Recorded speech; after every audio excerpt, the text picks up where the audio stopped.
So I was at that Sacramento Kings game last night, and I saw a lot of people on Twitter saying I wouldn't have even believed what I saw if I didn't see it with my own eyes. Well, I saw that game with my own eyes, and I still could not believe what I witnessed. That was the most shocking game I've ever attended in my entire life. I was very frustrated during that first half that Portland was throwing away the 3 seed, and we'll talk a little bit about 3 versus 4, OKC versus Utah, and some of the ways fans were looking at that whole situation. But I wanted the 3 seed, or I at least wanted the team to be competitive. So I was very frustrated during the first half, very frustrated with the organization, very frustrated that these guys gave up almost 90 points in the first half. I know it's the end of the bench, guys, but they should not be giving up that many points in a half. And then that turned into a 28-point comeback with Anthony Simons becoming Damian Lillard right before our eyes. Skal Labissiere, that dude is nice. And all of a sudden, Portland pulls out that game, and while that game is going down, I have Gamecast open with Denver versus Minnesota. Denver down 11 with less than 4 minutes left, and they come back and win while Portland is pulling this off. That was one of the craziest nights of NBA basketball, and I was glad that I was able to witness it. Let me just say this right now. Anthony Simons will be in the rotation next year, and we will be a better team for it. This dude is going to be dynamite next season. I didn't think he was going to be this ready this fast, but before the start of the season, I said, when you have a guy like Damian Lillard, when you have a guy like CJ McCollum to mentor you, and you have a coach like Terry Stotts who's able to instill a lot of confidence in young players, you have a chance at developing more rapidly than people expect. And that's what I see right now with Anthony Simons. His 3-point shot, he shot 7 for 11 from 3. It looked beautiful. This dude can be a big time shooter. I think this dude could be a near 40% 3-point shooter while shooting off the dribble, shooting step backs, shooting contested threes. If not, he can be a Damian Lillard like 37%, where he's shooting a lot of tough shots and shooting a good percentage on them on high volume. As this dude gets stronger, he'll be able to use his athleticism to get to the rim a little bit more, and he definitely has a level of craft to his finishing that I believe a lot of Blazer fans don't realize yet. Most Blazer fans do realize how athletic he is. He almost posterized Sacramento at the end of that game, and I would have lost my mind if he was able to put that down to cap off that game. Anthony Simons has me very excited, and it was a pleasure to watch him drop 37-9 on the Sacramento Kings last night. Emphasis on the 9 because this dude can pass better than we realize as well. That left-handed bounce pass he had to Myers was a terrific pass. The lob to Jake Layman near the end of the game was perfectly placed. Honestly, I'm a prisoner of the moment a little bit, but I think this dude is going to be a star. Skal Labissiere got his revenge on the Kings as well, and that was awesome to see.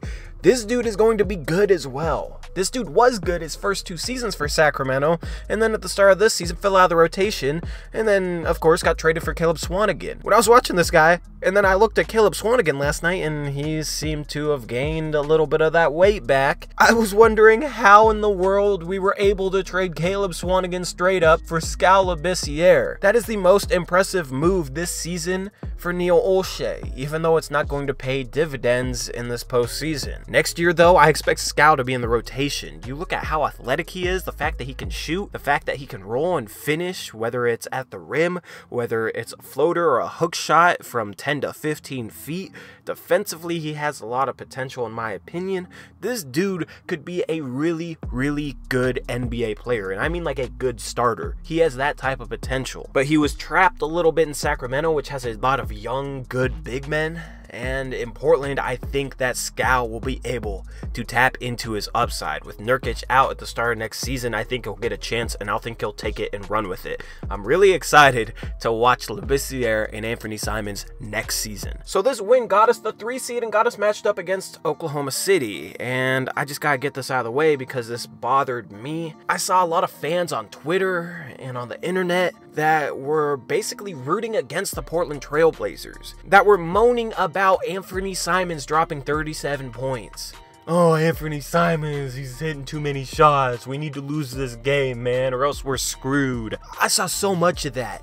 and it bothered me. It disappointed me. Are we really that scared of another team? Like, I'm an athlete, so when I'd go up against a Division I player, a Peyton Pritchard or somebody like that in high school, I got super excited for the challenge. I wanted to see what I could do against somebody like that. I'm excited for OKC because if we can beat OKC, we can take care of Denver or San Antonio, we can make the Western Conference Finals. And honestly, at this point, it's whether or not we'll be able to handle a trap. If we can't handle OKC's trapping defense, then we'll lose, but we would have lost to Utah as well if we couldn't handle a trap. If it was a series like last year against the Pelicans, where a trap just completely shut our offense down, we were going to be a first-round exit regardless. But OKC traps so hard, and it's such a big part of what they do, that if we finally learn how to be a trap, we'll actually be able to exploit it and use it against them. Much more so than we would have been able to do against Utah, which plays a lot of different defensive schemes, and that would just simply adjust within the game. Only a couple days ago, we got pick and rolled to death by Alex Caruso and JaVale McGee. JaVale McGee was dropping lob after lob after lob on our heads.